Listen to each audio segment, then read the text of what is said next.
Hello everyone, I hope you are doing well. Welcome to my YouTube channel Learn with Shini. Okay, let's start our history series. So last class में हमने क्या पढ़ा था? Last class में हमने French revolution के सारे causes देख लिए थे। जो भी सारी कॉजेज़ थे हमने सोशल, पॉलिटिकल, इकोनॉमिकल सारे कॉजेज़ देख लिए थे। आज हम पढ़ेंगे the outbreak of the revolution. Means अब भाई रेवोल्यूशन होने जा रहा है। कॉजेज़ हमने देख लिए, व्हाट वर द कॉजेज़।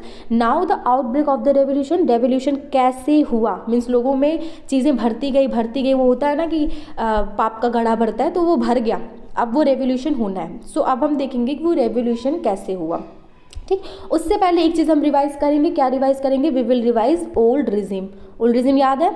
चलिए, जिसको याद है अच्छी बात है, नहीं याद है मैं रिवाइज करा रही हूँ। So old regime means basically 1789 के पहले का जो पीरियड था। मीन्स ये रेवोल्यूशन होने जा रहा है, इसके पहले का जो पीरियड था, उस टाइम पे जो भी सिस्टम चलते थे सोसाइटी में, पॉलिटिक्स में या फिर इकोनॉमिकली जो भी सिस्टम चलते थे, उसी को हम उसके लिए वर्ड यूज़ करते थे और यूज़ करते हैं ओल्ड रिजिम, राइट। सो यहाँ पे ओल्ड रिजिम मैंने क्यों रिवाइज कराया अभी पता चल जाएगा। सो देखिए, आपने देखा था सब्सिस्टेंस क्राइसिस आई। लोगों को अपने खाने के लिए क्या हो रहे थे? खाने के लिए पैसे नहीं थे लोगों के पास। सब्सिस्टेंस टोटली क्राइसिस आ गई थी वहाँ पे। तो उस क्राइसिस के चलते अब क्या हो रहा है? क्राइसिस के चलते मार्केट पूरी तरह से डाउन हो गया है। यहाँ पे लुईस 16 जो है, लुईस 16 को पैसे नहीं मिल रहे हैं, ठीक है। तो यहाँ लुईस 16 ने क्या सोचा? Louis 16 had to increase taxes, ठीक है। सो टैक्सेस उनको बढ़ाने थे लुईस 16 को यहाँ पे। सो टैक्सेस बढ़ाने के लिए वहाँ पे एक सिस्टम चलता था ओल्ड रिजिम के टाइम पे। ओल्ड रिजिम में 1789 के पहले वाला जो पीरियड था, उस टाइम पे ये सिस्टम वहाँ पे चलता था कि अगर आपको टैक्स में इंक्रीमेंट करना है, अगर आपको टैक्स बढ़ाना है, तो आपको जो तीनों स्टेट के मेंबर हैं, तीनों स्टेट की एक मीटिंग बुलानी पड़ेगी, राइट। तीनों स्टेट एक जगह आएंगे, इकट्ठे होंगे एंड वहाँ पे वो लोग मिल के डिसाइड करेंगे कि भाई ये टैक्स बढ़ाया जाए कि ना बढ़ाया जाए।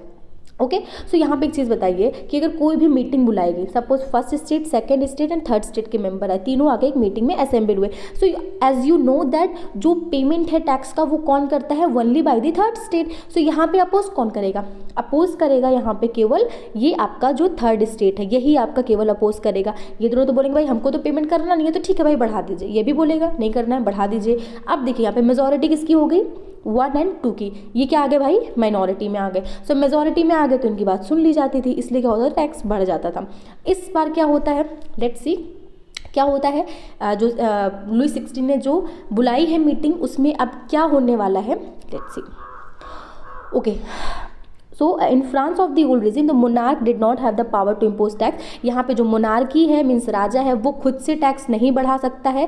Rather he had to call a meeting. उसको एक मीटिंग बुलानी पड़ेगी, किसकी? स्टेट्स जनरल की। सारे स्टेट्स जो होंगे, तीनों के हेड आएंगे, वो रिप्रेजेंटेटिव आएंगे बेसिकली, वो आके डिसाइड करेंगे कि हाँ टैक्स बढ़ाया जाए या ना बढ़ाया जाए। सो यहाँ पे मीटिंग बुलाई जाती है ऑन 5 मई 1789। 5 में डेट याद रखिएगा आप लोग, बहुत इंपॉर्टेंट है। 5 मई 1789 Louis 16 call together an assembly of the states. यहाँ पे स्टेट्स की असेंबली बुलाई लुईस 16 ने, right. So general to pass proposal for new taxes के प्रपोजल के लिए यहाँ पे असेंबली बुलाएगी। सो यहाँ पे देखिए, प्लेस याद रखिएगा, ईयर याद रखिएगा। ईयर वॉज, डेट वॉज 5 मई 1789 एंड प्लेस वॉज वर्साइल। ध्यान रखिएगा, वर्साइल। तो यहाँ पे वर्साइल में जो भी सारे स्टेट्स होते हैं, उनकी डेलीगेट्स आते हैं, मीन्स जो रिप्रेजेंटेटिव होते हैं वो आते हैं। सो रिप्रेजेंटेटिव कितने थे? Let's see. First and second state sent 300 representative each. Means first वाले से 300 and from the second also 300, mean 300 from both. 300 आ गया। नाउ सी थर्ड से कितने आते हैं? सो while the 600 member of the third state, means यहाँ पे 1 2 से 300 एंड 6 थर्ड स्टेट से आ रहे हैं आपके 600 मेंबर। तो आप तो बोलोगे भाई ज़्यादा है, मेंबर आपके ज़्यादा आ रहे हैं, थर्ड स्टेट को यहाँ पे एक तरह से हम प्रिविलेज कर रहे हैं। सो एक चीज़ बताइए आप लोग, एक चीज़ कि यहाँ पे जो आपकी थर्ड स्टेट की पॉपुलेशन है बेटा, कितनी बताई थी मैंने? थर्ड स्टेट की पॉपुलेशन बेटा मैंने बताई थी 90%। मीन्स पूरे फ्रांस की पॉपुलेशन की 90% किस में आती है? थर्ड स्टेट में। Now tell me, is it enough कि आप जो रिप्रेजेंटेशन दे रहे हैं उस असेंबली में, आप रिप्रेजेंटेशन उनको बस डबल दे रहे हैं, ओनली डबल। सो डबल इनफ है? ये बेटा आपका बस पूरे 100 में से 90% पॉपुलेशन होल्ड कर रहे हैं। सो इनकी प्रॉब्लम्स भी ज़्यादा होगी, इनके में लोग ज़्यादा हैं, तो इनको ज़्यादा से ज़्यादा रिप्रेजेंटेशन देना चाहिए। बट यहाँ पे ओनली डबल रिप्रेजेंटेशन दिया जा रहा है। Just think about it. Okay. So 600 representation यहाँ पे आ गए। प्लस अब इसमें अगर देखा जाए डीमेरिट्स क्या थी इस असेंबली की, तो डीमेरिट्स ये थी बेटे यहाँ पे कि जो पीजेंट्स होते थे, जो आर्टिजन्स होती थी एंड वीमेंस होती थी, वो अलाउड नहीं थी, उनको असेंबली में आना अलाउड नहीं था। Okay, so this is the demerit of the assembly. Okay, so यहाँ पे वो लोग क्या करते थे, बेसिकली वो अपनी जो डिमांड्स होती थी उसको लिस्ट करके भेजते थे अपने रिप्रेजेंटेटिव के हाथों। आप बोल सकते हो कि असेंबली में भेजते थे कि हमारी ये डिमांड है, तो ये जो रिप्रेजेंटेटिव होते थे इस डिमांड्स को अपने साथ में लेकर आते। तो उस टाइम पे कितनी डिमांड्स थी, उस टाइम पे अराउंड 40,000 लेटर्स, मीन्स ये सारे पीजेंट्स ने, सारे आर्टिजन्स ने, जो भी सारे छोटे छोटे से ट्रेड वर्कर्स थे, सब ने मिलकर अपने जो भी प्रॉब्लम्स थी, उनके ग्रीवेंसेस थे, उसको लिख के भेजा था। 40,000 लेटर लेके आए थे रिप्रेजेंटेटिव अपने साथ में। Just think. Okay, so now voting in the states general in the past had been conducted according to the principle जो मैंने आपको बताया that each state had one vote। यहाँ पे देखिए बेटा, जैसे 300 मेंबर हैं फर्स्ट स्टेट के, सेकंड के आपके 300 मेंबर्स। सो ऐसा नहीं है कि यहाँ पे हर मेंबर के पास वन वोट है, जो आप लोग को पता है यूनिवर्सल एडेड franchise mean one person one vote, ऐसा नहीं है यहाँ पे। यहाँ पे ओवरऑल वन स्टेट का वन वोट है, वन स्टेट का वन वोट है, इस तरह से है। तो अभी एक चीज़ बताइए, जैसे मैंने देखा, हम लोगों ने देखा कि यहाँ पे फर्स्ट को देना नहीं है, वो एग्री हो गया, सेकंड एग्री हो गया, सो थर्ड को अगर वो एग्री होता है नहीं एग्री होता है उससे मैटर ही नहीं करता, बिकॉज यहाँ पे मेजोरिटी तो आ गई है। तो टोटल तीन में से अगर दो ने एग्री कर दिया तो इसका कोई मतलब ही नहीं है। सो यहाँ पे ओवरऑल स्टेट्स को लेके चलते हैं मेजोरिटी में, मेंबर को लेके नहीं चला जाता है। तो वही बात यहाँ पे करते हैं, जो हमारे थर्ड स्टेट के मेंबर्स होते हैं, जो हमारे थर्ड स्टेट के मेंबर होते हैं, demanded that voting now be conducted by the assembly as a whole. So यहाँ पे वो बात करते हैं कि each member would have one vote, एक मेंबर का भाई वन वोट दीजिए। इससे क्या होगा, लेट्स सी, इससे क्या होगा, जैसे 300 मेंबर्स फर्स्ट स्टेट के हो गए, 300 सेकेंड स्टेट के हो गए। ओके वेट, 300 एक स्टेट के, 300 एक स्टेट के। सो यहाँ से अगर इन्होंने बोल दिया कि भाई ठीक है हमको टैक्स बढ़ाने में कोई प्रॉब्लम नहीं है, तो यहाँ पे 600 इनके टोटल, राइट। यहाँ पे अब सेकंड के आगे, सेकंड में टोटल 600, सो यहाँ पे 600 इनके टोटल। सो यहाँ पे टाई हो गई, टाई वाली कंडीशन आ गई यहाँ पे, ना ये ज़्यादा ना ये ज़्यादा। मेजोरिटी आई, नो, यहाँ पे मेजोरिटी यहाँ पे नहीं आती है, सो इसे डिसाइड नहीं हो पाएगा।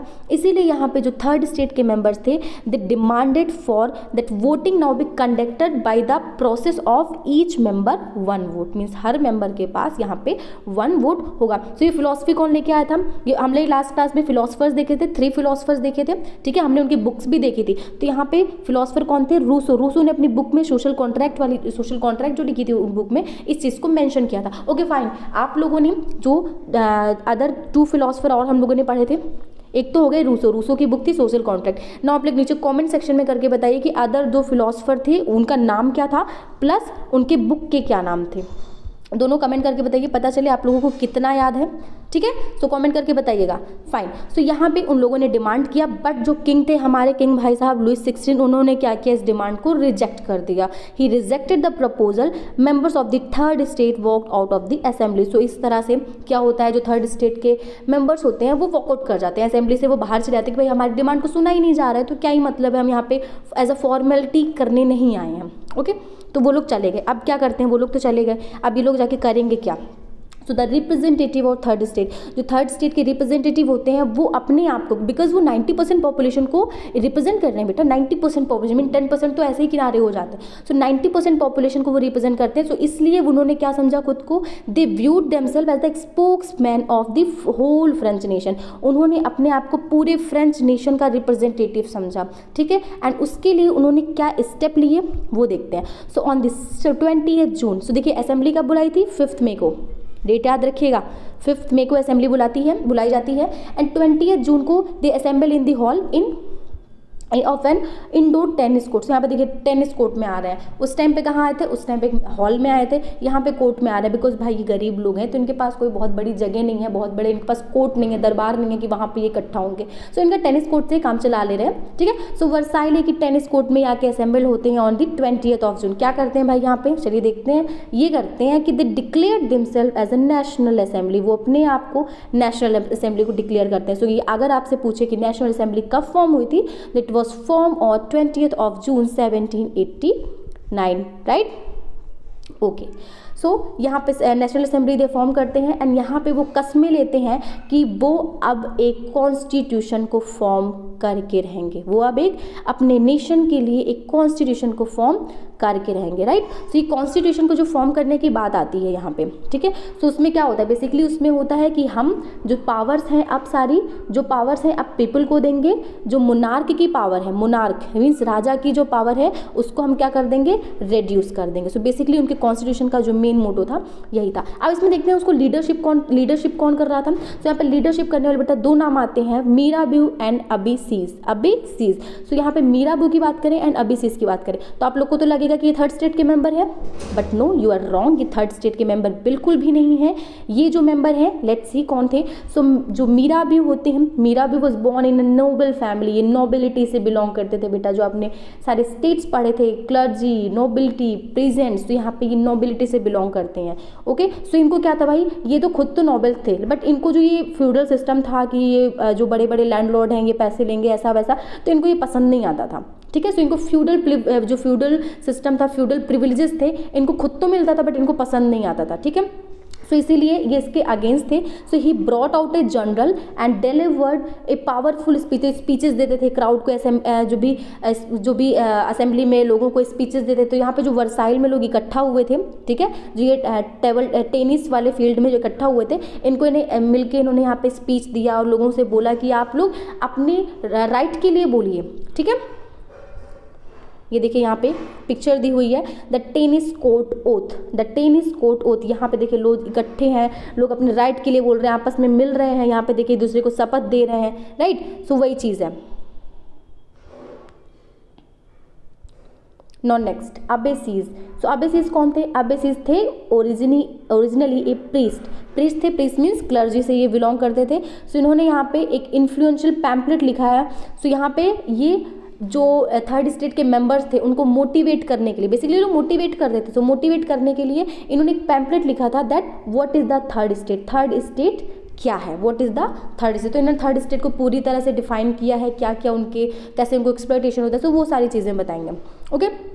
सो यहाँ पे भाई ये लोग कॉन्स्टिट्यूशन फॉर्म करने में अपना लग गए। अब कॉन्स्टिट्यूशन हमारा फॉर्म हो रहा है। अब क्या होता है दैट वर्साइले में जो कॉन्स्टिट्यूशन हमारा फॉर्म हो रहा है, उसके बाद जो फ्रांस की अदर कंडीशन थी वहाँ पे एक टर्मोइल चल रहा था। टर्मोइल की कंडीशन जैसे आप लोगों ने पढ़ा बेटा, सब्सिस्टेंस क्राइसिस थी, लोगों में ब्रेड का प्राइस बढ़ गया था, चीज़ों का प्राइस बढ़ रहा था। तो यहाँ पे जो ब्रेड का प्राइस था, अगर ब्रेड की बात करें इंडिविजुअल, सो ब्रेड के प्राइस की बढ़ने से जो बेकर्स थे, बेकर्स ने अब लोगों को एक्सप्लॉइट करना शुरू कर दिया क्योंकि प्रोडक्शन कम हुआ है। सो प्रोडक्शन कम होने से ब्रेड वगैरह का प्रोडक्शन कम है, ब्रेड वगैरह मार्केट में कम आ रही है, तो बेकर्स क्या कर रहे थे, बेकर्स यहाँ पे होर्डिंग कर रहे थे, मीन्स जो ब्रेड आ रहे थे उसको इकट्ठा कर रहे थे और वो वेट कर रहे थे कि उस टाइम पे जिस टाइम पे डिमांड बहुत ज़्यादा बढ़ेगी तो हम उसको बहुत ही double triple hundreds of rate पे भेजेंगे, ठीक है। तो वो उसका होर्डिंग कर रहे थे एक तरह से यहाँ पे, जिससे क्या हो रहा था कि लोग जो जा रहे थे शॉप के सामने खड़े हो रहे थे, शॉप के सामने खड़े हो रहे, भाई आप घंटों घंटे खड़े हो, आपको ब्रेड नहीं मिल रहा है, तो लोगों में आपके गुस्सा आएगा। सो गुस्सा आया तो वहाँ की जो विमेंस थी, जो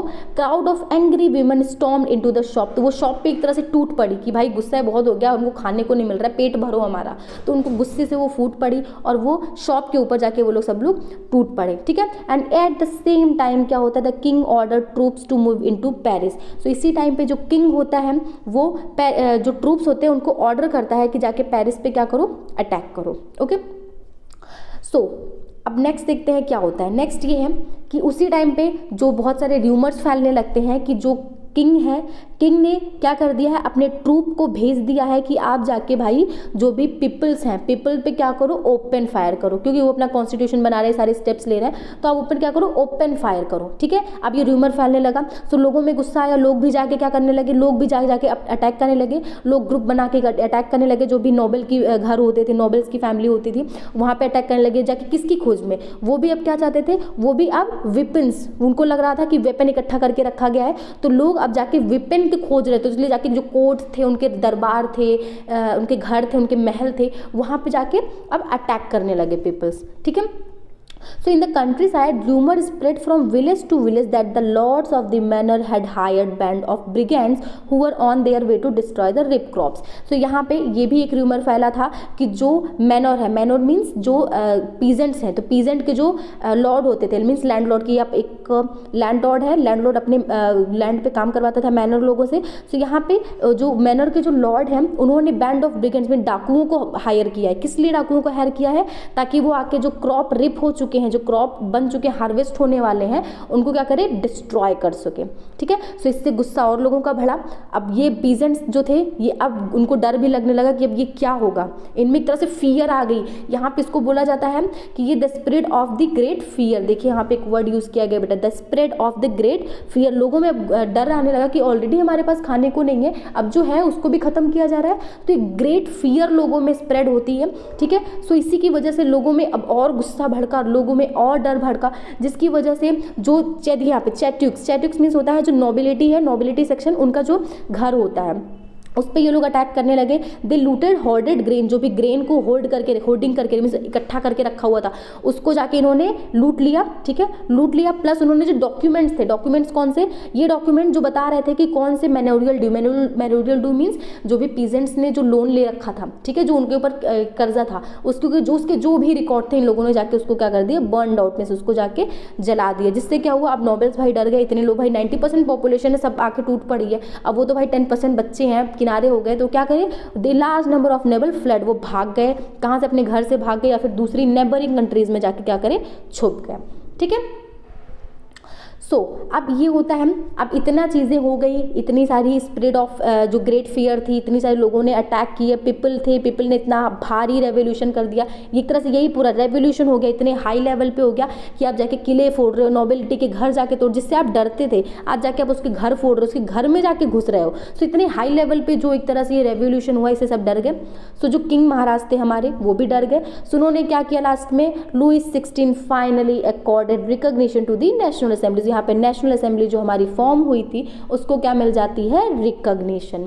okay. And he accepted that the principal that his power wood from now on be checked by constitution. Means अब वो भाई भगवान नहीं रह गए, अब भगवान कौन हो गया, हमारा कॉन्स्टिट्यूशन. मीन्स अब कॉन्स्टिट्यूशन के अकॉर्डिंग ही क्या होगा, वह कोई भी लॉ बनेगा या फिर उनका जो खुद का पावर होगा उसको कॉन्स्टिट्यूशन हमारी चेक कर सकती है. So on the night of 4 August 1789 the assembly passed a decree abolishing the feudal system. So 1789 4 अगस्त 1789 को फ्यूडल सिस्टम को एबॉलिश कर दिया जाता है. एंड जो भी टैक्सेस वगैरह का सिस्टम था कि टैक्सेस केवल थर्ड स्टेट पे करेगा, इसको भी अब पूरी तरह से एबॉलिश कर दिया जाता है. मीन्स जो प्रिविलेजेस थी, किसकी प्रिविलेजेस थी, फर्स्ट स्टेट की, सेकेंड स्टेट की जो प्रिविलेजेस थी उसको पूरी तरह से अब ये सिस्टम हमारा खत्म करता है. ओके. सो टिथ्स वर एबॉलिश, जो टिथ था जो चर्च एक्सट्रैक्ट करता था उसको एबॉलिश किया गया. And the lands owned by the church were confiscated. Means जो चर्च ने जो भी सारा लैंड होल्ड करके रखा था, बड़े बड़े लैंड के वो लैंडलॉर्ड बन गए थे, वो सारी अब क्या हुई, अब कॉन्फिस्केटेड मीन्स ले ली गई, जब्त कर ली गई. स्टेट ने वो सारी चीज़ें जब्त कर ली गई. तो अब सोचिए इतना पैसा आ रहा है, चर्च का जो पैसा था वो आ गया, अब यहाँ पे जो भी प्रिविलेजेस थे वो खत्म हो गए. तो अब पैसा निकल के आ रहा है, क्योंकि पैसा एक तरह से बेटा, सपोज ये हमारी पूरी कंट्री है, कंट्री की मीन्स 90 पॉपुलेशन ये है, सपोज दिस इज 90 पॉपुलेशन जहाँ पे लोग रह रहे हैं, इनके पास कुछ नहीं, अब इसी में पूरा पैसा इकट्ठा होके रखा है.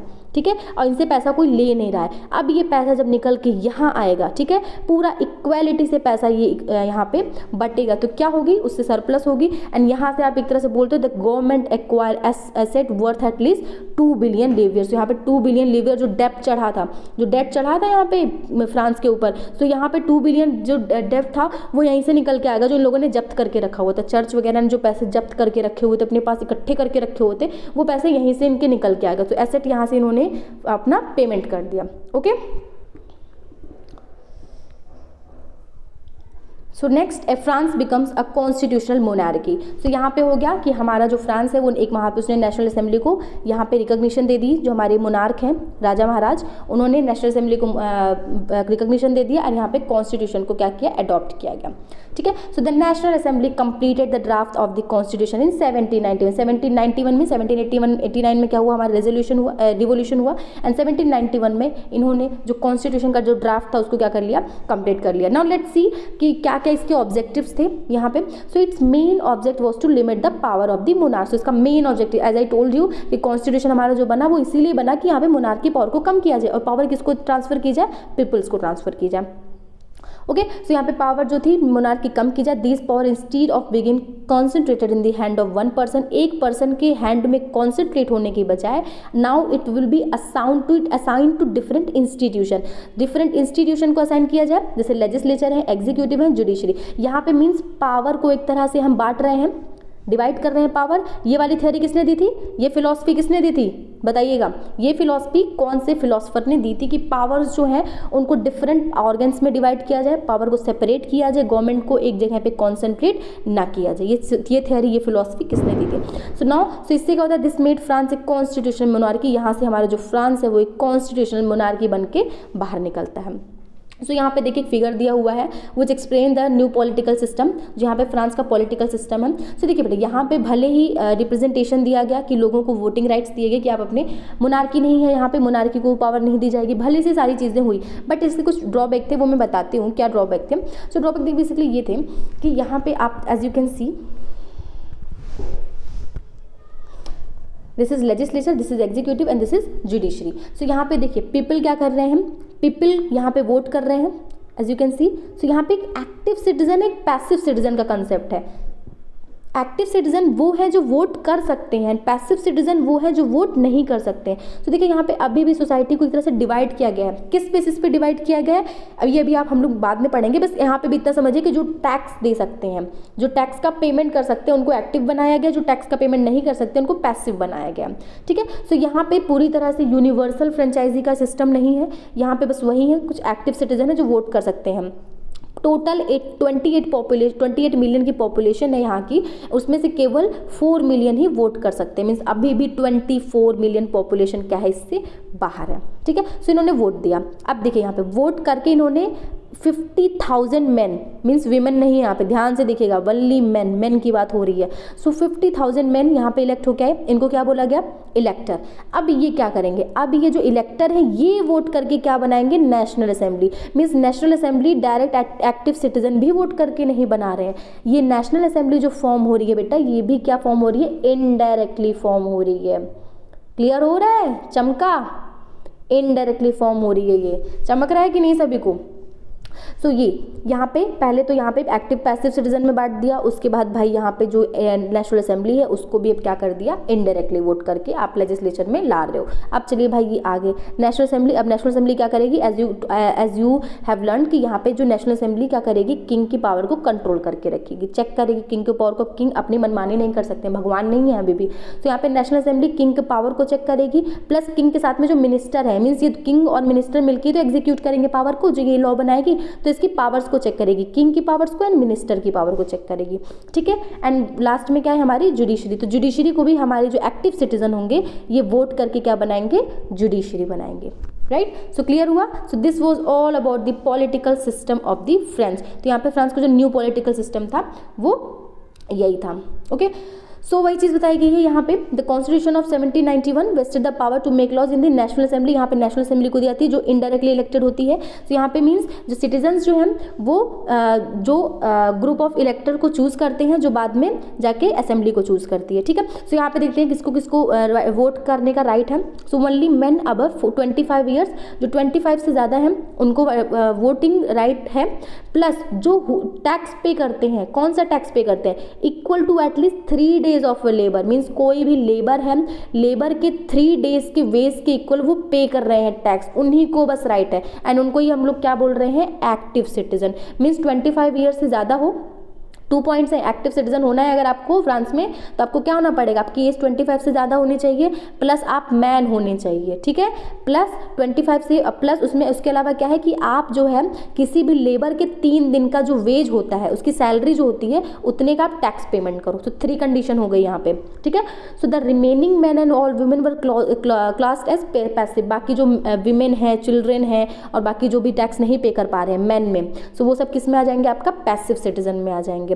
ठीक है, प्लस यहाँ पे जो और चीज़ें हैं कि जो थर्ड स्टेट के मेंबर हैं उनमें यहाँ पे कोई भी उस तरह से कोई भी नहीं की जा रही है कि आप फर्स्ट के मेंबर है, सेकंड के मेंबर है, थर्ड के मेंबर है, सब यहाँ पे एक तरह से इक्वल समझे जा रहे हैं। बस यहाँ पे बेसिस क्या है, टैक्स। यहाँ पे आपको टैक्स के बेसिस पे क्या किया जा रहा है, एक तरह से डिस्क्रिमिनेट किया जाता है, इनइक्वलिटी की तरह ट्रीट किया जा रहा है।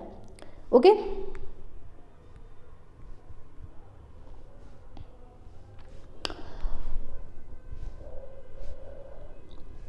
तो चलिए आज के लिए इतना ही करते हैं। कल हम लोग एक फिगर डिस्कस करेंगे, ठीक है। ये फिगर यहाँ पे कुछ पिक्चर्स दी हुई हैं, इस पिक्चर को हम लोग एक्सप्लेन करके समझेंगे कि इनका मतलब क्या है एंड ये पिक्चर का यूज़ क्यों करते थे, ठीक है। सो अभी लेक्चर हमारा क्लास बहुत लंबी हो जा रही है, सो इतना लंबा नहीं करते हैं, आज के लिए इतना ही करते हैं। बस आप लोग रिवाइज करिएगा एंड मैंने जो भी क्वेश्चन पूछे हैं उसको नीचे कॉमेंट करके ज़रूर आंसर करिएगा। Okay, so okay, thank you class.